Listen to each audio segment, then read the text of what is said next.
What's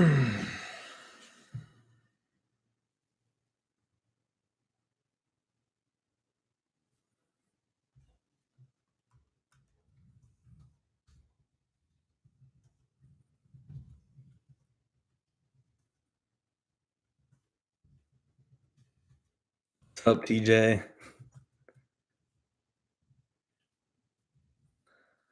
What's up, Jess?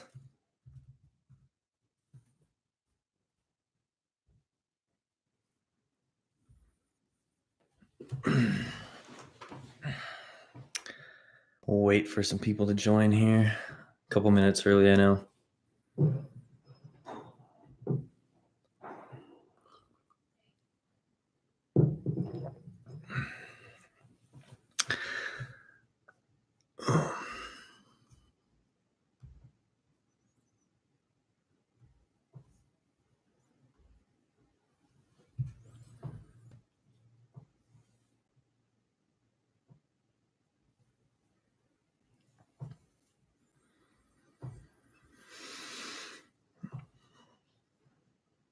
So this is my first live. I'm guessing I'm probably not going to get a ton of people, but anyone that has questions, go ahead and ask.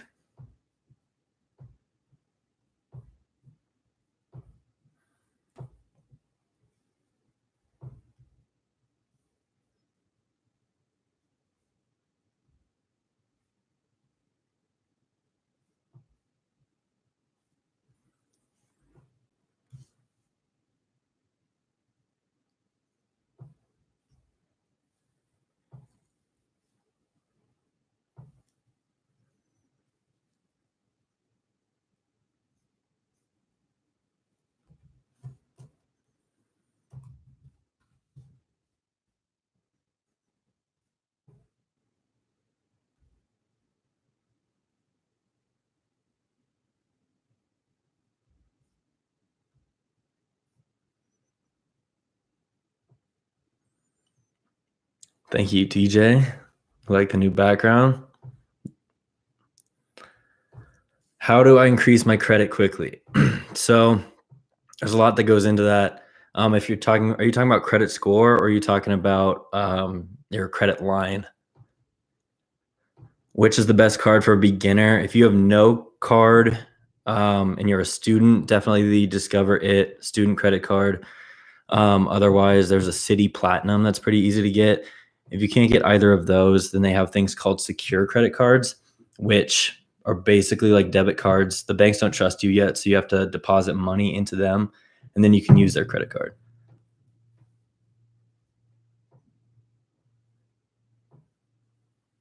No, I just had to scroll down. There could be a delay, but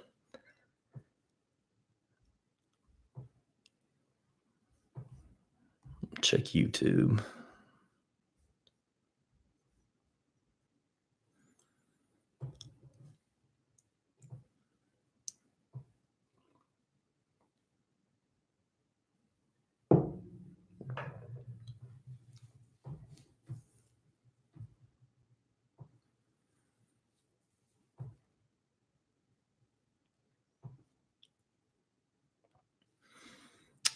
But yeah, back to how do I increase my credit? So if you're talking about credit lines, the easiest thing to do is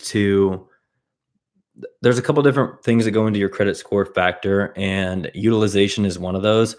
You do not normally want high utilization because that will make your credit score go down temporarily. But if you want to increase your credit line, you want to end your statement with high utilization so the bank sees that you're using your full credit line. And then you just call in and say, hey, I'm using my credit line every month. And you see that I pay this off to the full, or at least that you're paying it off so the banks trust you. And then from there, you can ask for a credit line increase. And then you can just keep doing that. It depends on how often you do it. Banks will usually won't have a problem as long as you are paying off your bill and you're showing them. You have to show an increased income. So you can't just keep increasing your credit limit and all of a sudden your credit limit's like 200,000, but you only make 100,000 a year. That obviously wouldn't work. That's credit line. How do I increase my credit score? Like I said, there's different factors. Utilization is one of them. Like I mentioned, there is Payments, you don't want to miss your payments. There is the amount of credit accounts. So you want 21 different accounts in order to have a perfect credit score. That's like the most ideal amount. You can have more than that. If you have less than that, that's okay too. You just want to keep increasing credit accounts as time goes on until you're at 21 if you want a perfect score. In addition to that, so that's 3 ways. Another important one is, let's see, is there a way to get more points for international flights? Yeah, so the best way to get points for international flights is to get a credit card that's co-branded with an airline. So, you could either do all 3 or choose your favorite airline that goes internationally and get their credit card. So that's United, there's Delta, there's American Airlines. So you'd want to choose one of those or all 3 of them and get their credit card. And then, I mean, the sign-up bonus is how you're going to get the credit the quickest way, but you can also just your daily normal spending. Another way for international flights is with Chase Ultimate Rewards points or American Express MR, which is membership rewards points. Those can be transferred to many different. I think there's like 8 different flight partners with Chase, and 8 to 10 or 12, something like that for American Express. SPG, which is Starwood Preferred Guest, they just partnered with Marriott. They used to have a ton of flight partners, and they were the number one to go to. But because they're merging with Marriott and there was a devaluation, there's been some issues with that. I'm actually coming out with a video that explains that a little bit better. But they will, when they're with Marriott, they're going to continue to have a lot of flight partners. So Marriott / Starwood Preferred Guest is another one to go to for international flights.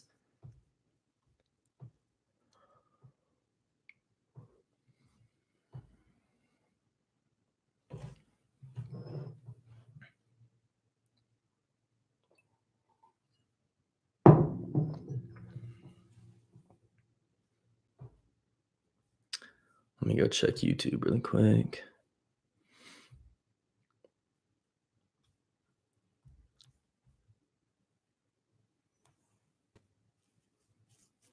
What's my favorite way to spend points?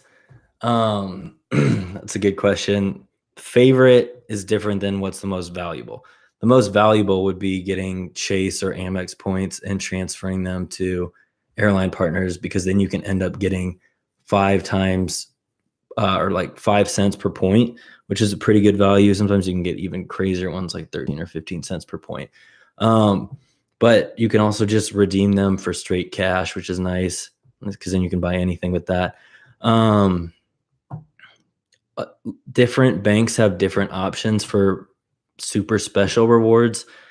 Chase has a program where they have like fine dining options, where you can go like sit down and a chef will like cook a meal for you, and it ends up being quite a few points. Hilton has a cool option where they have this auction site where a lot of times they have concert tickets on there, sometimes vacations, but concerts are probably the best value. And you just put up, you're auctioning against other people with Hilton points to see who wins the prize. So you can end up getting concert tickets for like $10 with that.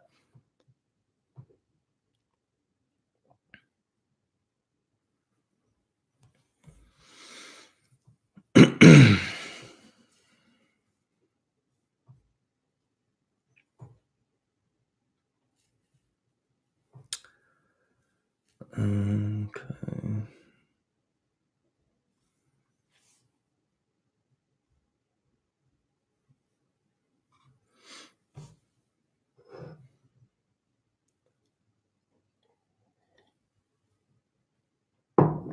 If I take a drink every single time, there's no question I'm probably going to get drunk pretty quickly.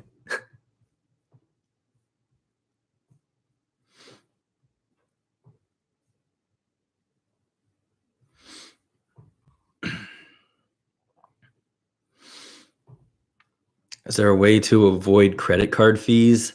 If by that you mean the annual fee, there are certain credit card that will they'll waive it for the first year, which is what you usually want to look for, unless you have a credit card that you really want to get.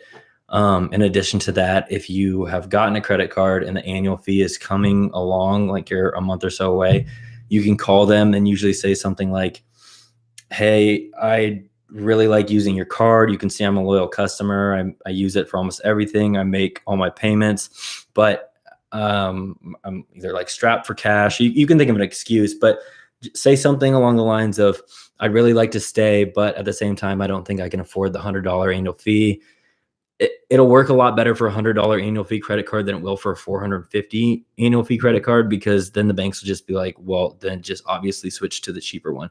But saying something like that, you can usually get a $100 fee waived, or you can get like half of it off, or they'll usually give you some sort of retention offer if you tell them that, hey, I just can't afford the fee. Is there any way that I can just keep this card? And they'll usually work with you depending on the biggest key with talking to banks and talking to anyone is just being relatable, being personable, and communicating what you need the best. And usually they'll try to work with you, because getting a new customer is a lot harder than keeping a current one.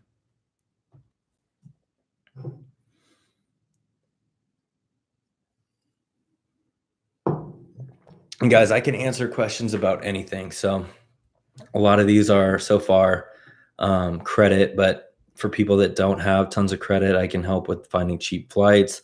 What are the best hotel redemptions, how to get lots of points, whatever you guys want.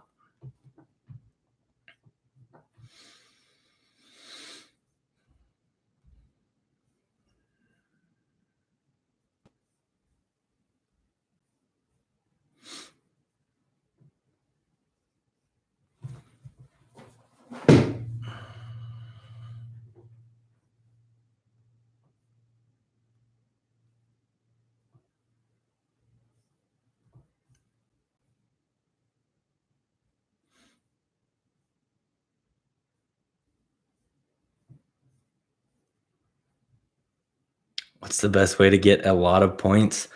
So for me, my highest ways of getting points are churning credit cards, which is going and getting a new credit card. There's different strategies and different ways to do it. But just going out, getting a new credit card, spending the amount that's required to get the bonus, rinse and repeat. So you can go out and just keep getting a new credit card every 3 months. If you want to be safe, you can go and get 8 credit cards every month, and you can get tons of points doing it that way. There are certain ways to get those points or that bonus spend.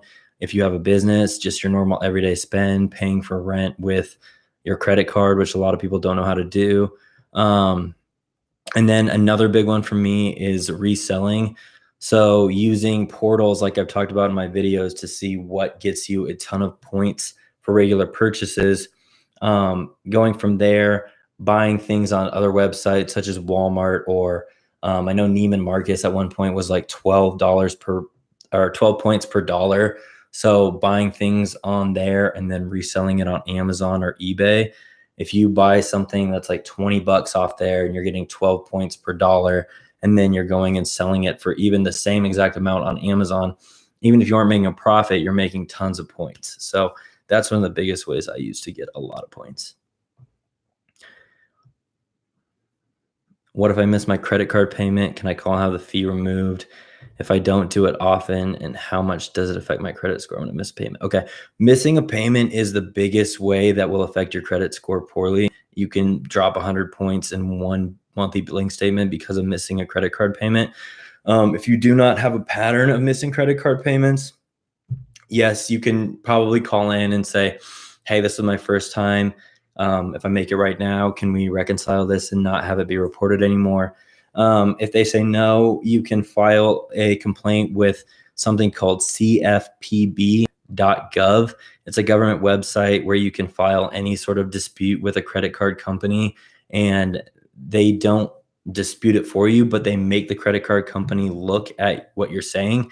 And then more often than not, the credit card company or the bank will just let you, like, they'll remove it from your credit report, because it's more work for them to try and go through and prove that you did it. Because with this system, you're innocent until proven guilty, just like with any other system in the United States. So they have to go through and like submit paperwork to CFPB, like showing that you have either missed a payment, or if it was a derogatory mark like going bankrupt, they have to go through. So for your first couple, those are the best ways to do it. Or if you already have a poor credit score because you missed payments, I would go through and do the cfpb.gov, because another thing with that is, one, yes, like I said, they have to show you made the mistake, but also if they don't respond within a certain amount of days, it'll automatically get chopped off of your credit score. So another, yeah, a lot of times banks don't have time to like go through and check every single one. So the easiest thing for them to do is just say, okay, whatever, screw it,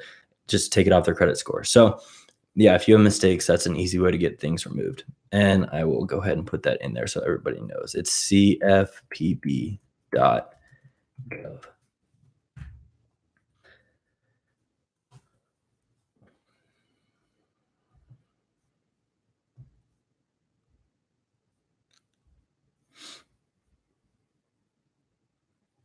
Can I choose my payment due date? Yeah, that's a good question.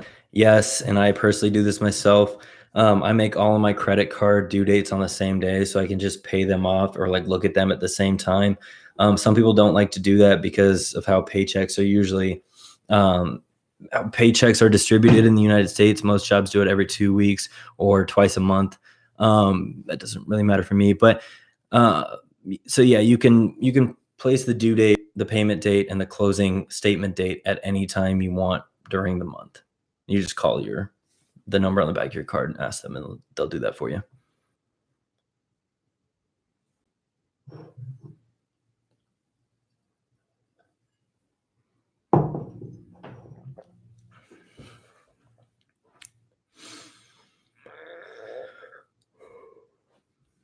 Let me check YouTube quickly.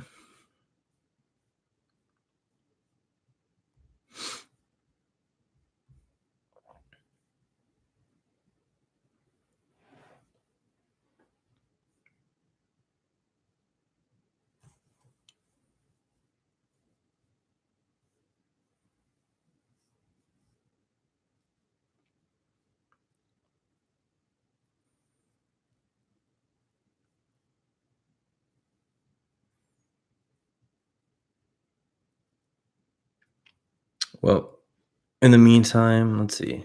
How many credit cards should I have? Um, that all depends on your comfort level. You can literally get as many credit cards as you want.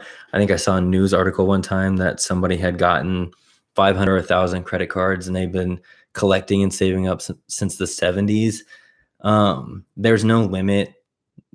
You run a risk the more you have, because it's easier for somebody to steal one or find the number. But if the ones you aren't using, instead of closing them, because that could affect your credit score, which is another factor of credit, is average age of your credit. That's a big one. So that's why you don't want to close credit cards a lot, especially if it's going to affect that. But so the credit cards that you aren't using, you just call in and say, can I freeze this account? That way nobody can steal it or use it while you're not using that credit card actively. But yeah, I mean, you can just, like I said earlier, you can be opening, depending on how good you are at filling out applications and what your credit score is and what your inquiries are. You can open like 2 credit cards every month. You can open 1 every 3 months. You can open 8 every month. But you don't want to be opening credit cards and not being able to pay the amount for the minimum spend. Otherwise, you're literally just wasting time and wasting valuable applications, because the more you apply for, the more inquiries your credit account shows, your credit score shows, and it'll make it harder to get ones down the road, and you're just wasting it if you aren't getting the bonus. But yeah, the true question to that is whatever you're comfortable with. If you're a true travel hacker and you're trying to get tons of points, there's really 2 thoughts to this. You can just go with getting points from applying for as many credit cards as you possibly can and just getting the bonus on every single one, repeating, and that's how you get your credit card points. Or having a couple really good credit cards that have higher bonus points, or bonus point sections, like 3 times or higher on grocery and gas and other things like that, and you just use those all the time, you're getting a higher credit limit on those. And eventually you're to the point where like you can spend hundreds of thousands on those per month, or spend hundreds of thousands of those on those per month, but the banks just think it's completely normal and you can get tons of points doing that. That's kind of the I've gone both routes. I started out by getting a ton of credit card points, and at this point, since I'm doing a lot of the reselling, I'm really focusing on 2 to 3 cards that give me the most valuable points, which to me are Chase UR points or American Express MR points. But at the same time, like if I'm going to a grocery store or a gas station, then I am using the ones that are going to get me a lot of points. So it's whatever you're comfortable with and whatever strategy you want to go with. This wasn't asked right now, but I remember this was asked earlier in the week. People asking me how I find cheap flights. I just wanted to talk on that a little bit. There are 3. Twitter is your best friend when it comes to finding cheap flights. I'm the type of person that if I don't have to do extra work, I'm not going to do it. Work smarter, not harder. So there are 3 different accounts that I turn on Twitter alerts for, and they are, one second here. Secret Flying, The Flight Deal, and Thrifty Traveler. And then there's also another one I follow called Extreme Hotel Deals. I just turn on the alerts for all of these, and then I literally get my phone blown up all the time.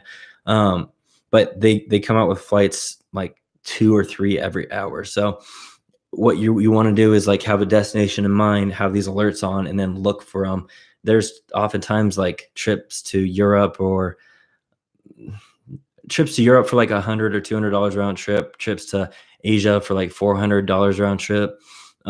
That's if you don't have points. Obviously, if you have points, you can be traveling in luxury and you can be spending like 100,000, 150,000 points and be getting first class at suites on planes, and that's a way better deal. But if you don't have points, then yes, you want to be looking at these 3 things, or you want to be tracking destinations on Google Flights and Kayak. That's the best advice I have. And you want to look at them the second you know, or if it's prior to a year, start tracking it a year in advance. How do I keep track of what benefits each of my credit cards have? I also lose track of which is better for gas, etc. Okay, so honestly, Excel is going to be your best friend in this situation. You just want to have like an Excel sheet, and I can come up with a template for all of you if you really want it. But just have like each credit card, and then a lot of the credit card benefits come under like the same thing. So if one credit card has like $200 incidental airfare credits, all the other $450 annual fee premium cards are probably going to have that. So I would just like create little lines across the top for all the benefits that go along with it, and just do X's or check marks in each card. And then as far as keep track of which is better for gas, I would, and I don't personally do this, but it's very helpful. Create like a little index card and put it in your wallet and write down, my Bank of America card gets 3% back on gas. My Amex Everyday gets like 2% or 6%, something like that. One of those on grocery, and just have that in your wallet, and that way you know what to look for. Or just keep like 3 main cards and have one be gas, one be grocery, one be everyday. Restaurants, that's another big category. Yeah, the template would be good. Awesome. Yeah, I can easily go through and make that template, because a lot of them, like I was saying, are the same. It's either like for the main one, it's incidental travel credit. The hotel and airline credit cards get a little more individual or unique, because a lot of the time they're giving you like free hotel credit or benefits like that. But for the main ones, yeah, it's usually incidentals. There's like travel insurance. There's one of them has Uber credits. That one's pretty cool. There's global entry or TSA pre. That's another main benefit. But yeah, I can make that spreadsheet for you all and help you out with that.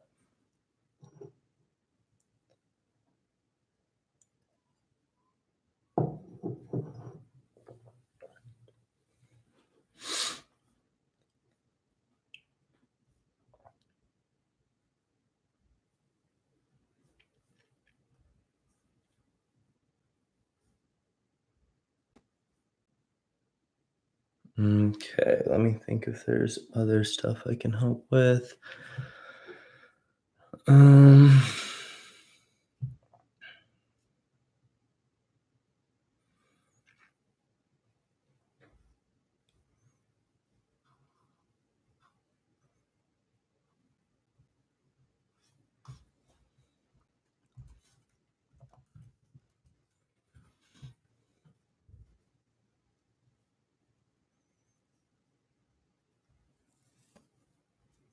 what up, Tahir? How you doing? Got any credit questions? I know you know quite a bit about the business side.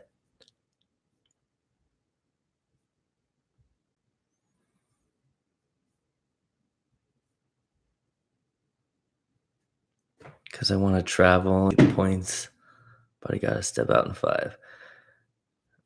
What's the best travel hack you know? That's um, I mean, probably that one I mentioned already about getting the flights. For people that don't have, well, obviously the best thing is leveraging credit card points to your advantage and getting free flights, free hotels. For the last 2 years, I got on like 9 or 10 vacations now and haven't paid for a flight or a hotel. Um, yeah. Yeah. The plastic thing. Okay. So you own a business, so this can be used in a couple different ways. Plastic is a website. They they run credit cards. Usually they have a 2.5% fee on everything.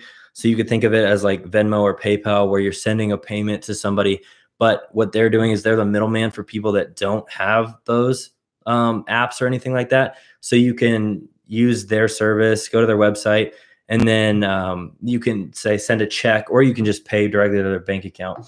But when you can send a check, the way that you can get a ton of points for yourself is send a check to yourself. And then, so yeah, that would not normally work except for the fee free dollars. So with plastic, when you first sign up, they'll send you an email about a week after signing up, and it's like until September 30th, I believe. So there's a month left of this. If you use MasterPass through plastic, you get free or fee-free payments on payments of $250 or less. So what you'd want to do, and if you want to get tons of points, go through and send a check to yourself, and you can have this be a recurring check. Like I think the soonest you can do is 2 weeks. So make the check go every 2 weeks, and then you can literally send a check every hour, every day and then it'll recur. So you can literally end up getting tons and tons of points, and then you could just deposit those checks to your bank account and then pay off the credit card, and then you're getting points for free. Somebody said that they require invoices. That hasn't happened for me so far. The one thing I would do to make it a little bit safer is get a UPS box or a PO box or somebody else's address, so it doesn't look like you're sending it from your address to your own address, because then there could be an issue. I just have a UPS box that I use for business anyway, so that was easy for me. You could probably get away with doing it your own address. I just haven't tried that. Another really cool thing with plastic on the business side of things, if you know that you need to make some payments and you would use this plastic for your business, if you refer a business, you and that business get $10,000 in fee-free payments. So if you own your own, just refer your own business, make those payments, and then you can have $10,000 of credit card to business payments without a fee. Oh, and you can probably use this too for credit cards that you're trying to meet a minimum spend bonus on. So if you are trying to meet a minimum spend bonus of like $3,000 in 3 months, and you're obviously most people's biggest expenses is rent, you can use plastic to pay rent. So you would just send the check to your landlord or whatever the company is that collects your rent. But at the same time, if you're running low and you know that you couldn't get $3,000 in 3 months, then you can use plastic in that way to get to that minimum spend bonus. Even if you're getting a fee of 2.5%, most bonuses are around 10% or 30%. Because I mean, just thinking about like the Chase Sapphire Preferred, it's 40,000 for 4,000 40,000 points for 4,000 spend in the first 3 months. So that's 10% right there. So if you couldn't think of any other way and you needed to get that spend, it's 2.5%, but at the same time, you're getting 10% back. So you would end up making money doing it that way. Okay, you have 10,000 going out for a new order. How do I apply? My brain is not working right now.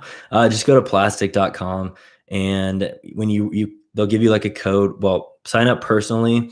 I have a link in this group that you can use to go get like 50 fee-free dollars. But just go there, sign up personally, and then from there, use your own referral code to refer a business, and then sign up as a business.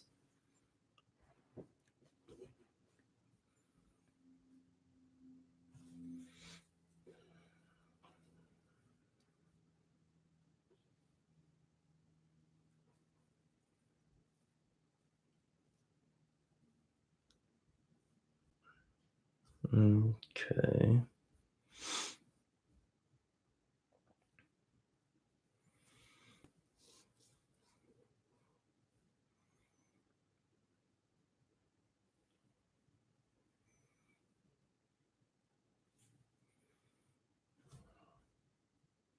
Gotcha. Much appreciated. See you soon. Yep, no problem. Have a good one. If you have any issues, just message me. Um,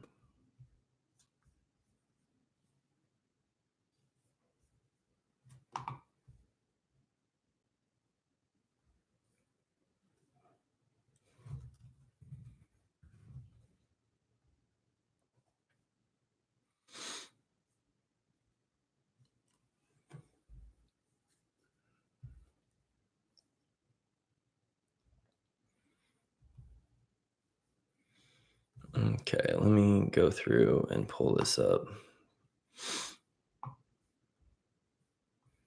I've got some frequently asked questions here.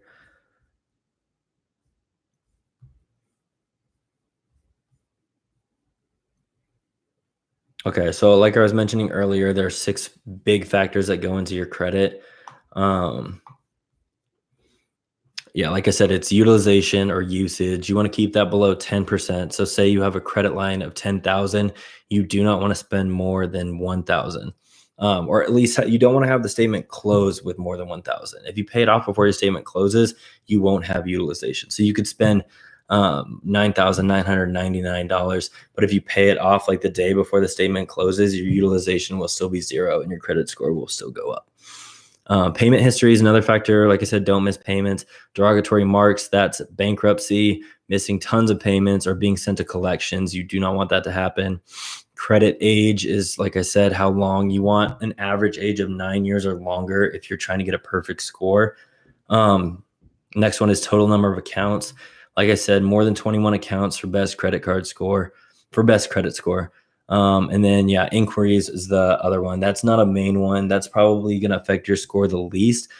But when it adds up and you've got like 40 inquiries, it can start affecting it a little bit.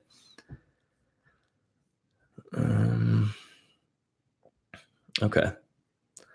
I'll go through this frequently asked questions a little bit longer, and then I'm probably going to wrap it up since this is the first one and we don't have a ton of people asking questions. Okay, I've talked about the 5 and 24 rule in multiple videos and in the group. If you have questions on that, just ask me in the group. Ask away when you want about any question. Cashback's another big thing I haven't talked about, but I mean, this one's for this group's for travel. So the main thing is focusing on travel points. I don't want to talk about manufacturing yet today.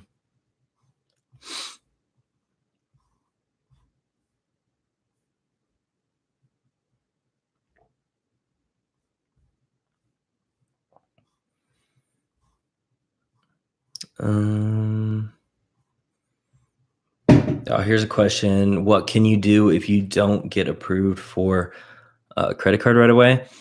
So the, what's it called? The reconsideration line is a big one. If you don't get approved right away, then there are certain numbers each bank has, and you can call their reconsideration. And basically, this person has the power to approve you for the credit card or not. So your job is to humanize yourself as much as possible, explain to them why you need this credit card, and most times you'll be able to get through and get approved unless you're getting denied for like a hard rule, such as like the Chase 5 and 24 or something like that. But yeah, each bank has their own reconsideration line, and that's your best bet if you don't get approved and you really, really want to get approved. I remember that I had recently applied for a ton of credit cards, and I really wanted the Ritz-Carlton card, and I ended up calling reconsideration like 9 or 10 times, getting 9 or 10 different people, and finally got through to somebody and got that card. But yeah, oftentimes you'll be on the phone a ton, especially if there's things that you really want in the travel hacking world. But if you can get yourself in front of a human, that's going to be your best bet, unless you're just like super awkward. Then you can send secured messages or things like that. Yeah, let me check and see if YouTube's got any questions. Oh, here we go. Hey, just came across your channel. One issue I had was I didn't have enough credit, so I started using my credit card more frequently, but now I feel like my score has gone down since I did that. So there's a lot of factors to that. My guess is that because you started using your credit card more frequently, you probably ended on your statement probably closed with a higher utilization rate, like I was talking about a little bit ago. So if you if that's the case, then that's probably what happened. And utilization is a big factor for your credit score. I'll often find that utilization is interesting because the higher you end with utilization, sometimes the more the bank wants you as a customer because you are making money for them. But you end up paying interest, which you don't want to do usually, and it'll make your credit scores go down. So the best way to combat that is to figure out when your statement closes and then pay it off right before that. Like I mentioned just a little bit ago, the 6 factors of credit. So I'm assuming yours probably falls into one of those. I mean, the only thing I can really think about is if your utilization went up higher than what the banks like it to be, unless you missed a payment or anything, but it doesn't sound like that was the case. Last month I experimented and didn't use it at all, and my score jumped 40 points. Okay, so did you like pay off the bill? Do you think that that's what did it? Is it this utilization? Like I'm talking about? Yeah, I'm going to jump back to Facebook quick. Okay.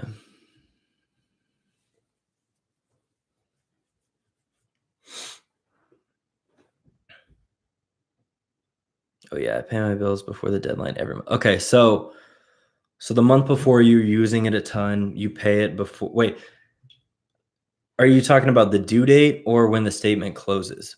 Because yes, you should always pay it off before the due date, but the statement close is different. So say that you get a credit card. So we won't use starting a new credit card because that's a little bit confusing. But say you've had a credit card for a while and your statement before the statement closes. So you always finish with basically 0 utilization, but then just using the credit card, it made it go down about 40 points. I mean, that's the only thing I can think that the issue would be.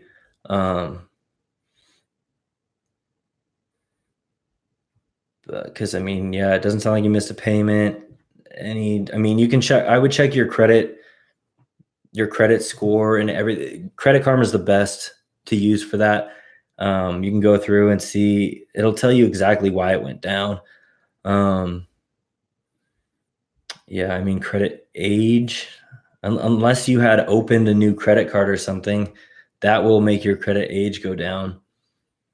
Total number of accounts, that one had done it, or hard inquiries. Yeah. So if you had opened a new credit card and you were experimenting using the credit card more with a new credit card, then it could have been that. But yeah, otherwise, yeah, I would just go to, okay. Yeah. Another question I have is the 3 accounts and 3 totally different credit scores. Can you explain that? You mean like how there's TransUnion, Equifax, and Experian? I'm gonna guess that's what you're asking about. So It's kind of like a checks and balances system. They didn't want there to be they're not actual government entities, but the government relies, and so does almost every other business business or regulatory agency uses these bureaus to check people's credit scores to make sure that they can get loans, they can get credit cards, they can get anything. It's their trustworthiness, and they didn't want one system or one company being the people that cover everyone. So it's like a checks and balances system. It goes through and they keep each other honest is the best way to have it. Your FICO is made up of the three, and that's what. So each bank can pull from different ones. I don't have the list in front of me right now, but I know that Chase pulls from TransUnion a ton, and I think so does Citi. One is 748, the other's high is 787. So I have the one in the middle. Yeah, so I'm guessing you're talking about the three, and they are different scores, and that's because, like I was saying, certain credit cards will pull, or certain banks will pull from different bureaus.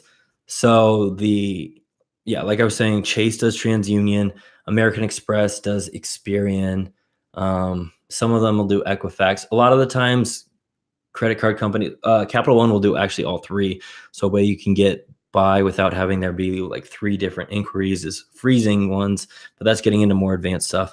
But yeah, so it kind of depends on which credit cards yours is on. So like when I go look at mine currently right now, my TransUnion is lower than my Equifax because my TransUnion is reporting 9 hard inquiries, whereas my Equifax is only reporting 3 hard inquiries.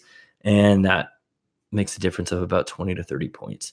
So that's probably what you're seeing the difference is, just based on which credit cards which bureau the banks are pulling when you're applying, or even it's not just applying either. It's when a statement closes, they report to certain bureaus as well.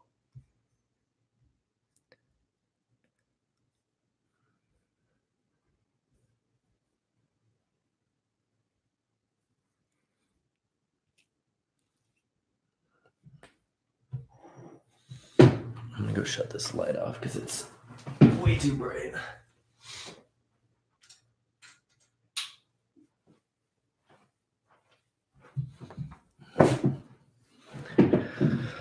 Well, my highest score is actually from a car loan bank. Okay, yeah, car loans, that's another thing that'll affect credit scores, because when you get a car loan or if you're getting a mortgage loan, a lot of times they will check many different bureaus. Well, they'll check all three, but sometimes my friend went and applied for a mortgage and he had like 13 new hard inquiries because they were checking for different rates so many different times.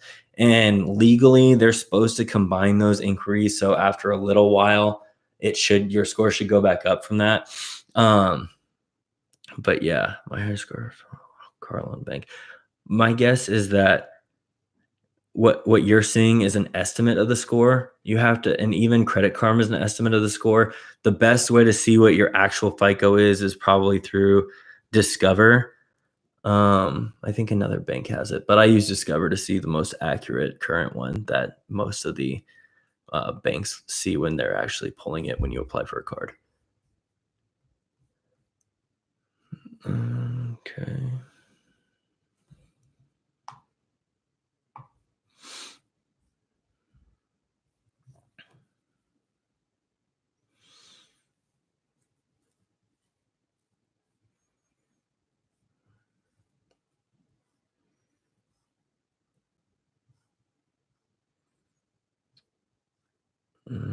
Just looking through this FAQ a little bit more.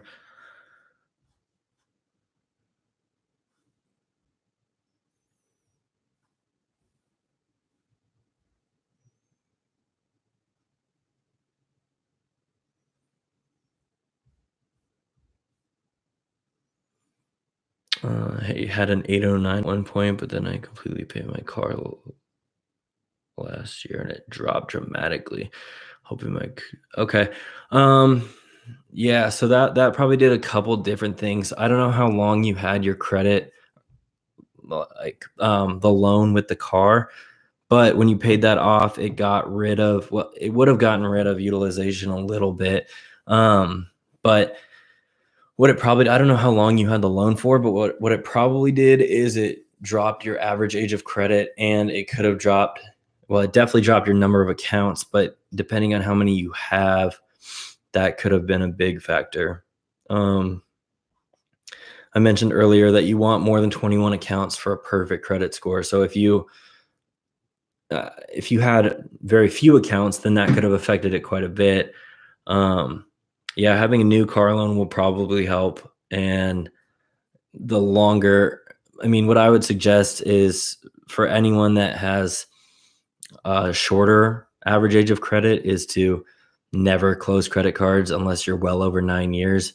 Or, I mean, just make sure that any old credit card that you have, even if you don't use it, don't close it down, because that can affect your credit score quite a bit by lowering the average age of credit. Yeah, I'm guessing the new loan, as you keep paying it and just keep it on the books, will help. They do like to, so they have the six main factors of credit, but then into each one of those, there's like 100 different unpublished factors that they use to calculate your credit score, but nobody really knows what those are. You can just kind of guess from these six main ones that, like, which one it's falling under. So I think another thing that goes into the number of accounts is the diversity of accounts.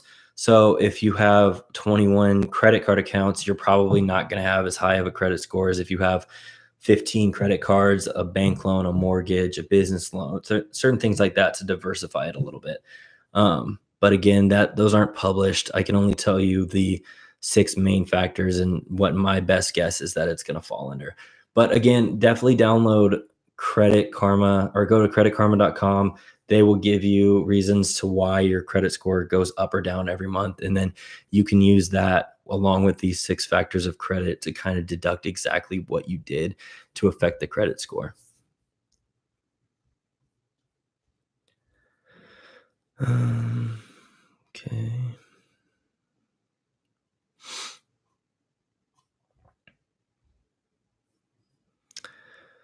But all right. I hope that helped. For people in YouTube, I would go and join my travel group if you're interested in all this credit and finding or getting a lot of points for traveling for free, staying in hotels, getting airline flights for free. It's called Travel Hacking Buddhas. That's where I go live. This is the first one I've ever done, but I'm going to start doing it once a week just to help people out. And hopefully more people will start growing and people will ask more questions, and I can help a lot more people out just to know exactly where I should go with my videos, what else I should be doing. But we're getting up to about 50 minutes here, so I'm going to wrap this one up. Thanks. Yeah, so I don't think on my YouTube I'm gonna do travel vlogs. I do a lot of that on my Instagram. I kind of want to keep YouTube to mostly highly relevant and actionable information. So pretty much just videos and tutorials on what's going to get you the most points, how to use those points for the best value, just things like that. I don't want to be the accounts that are just posting all the time to get, I mean, there are certain things I'll do, but I'm probably not going to include a ton of travel. I'll probably include maybe some like nicer hotels that I've been to in the exact ways that I've gotten to stay at those hotels. I'm about to release a video. I went to New York a little bit ago and ended up saving like $3,000 in one weekend staying at Park Hyatt and a couple other Conrad properties. But I'm, instead of like the travel vlog, I'm going to do it more of like a how you can do this for yourself type of thing. So that way I'm not flooding my channel with those types of videos, and it's just more actionable content. But all right, I'll probably be back here next week, probably on Thursday, or I might switch it to Sundays, just depending on what the most people in my group can do. But all right, thank you everybody, and see you on the next one.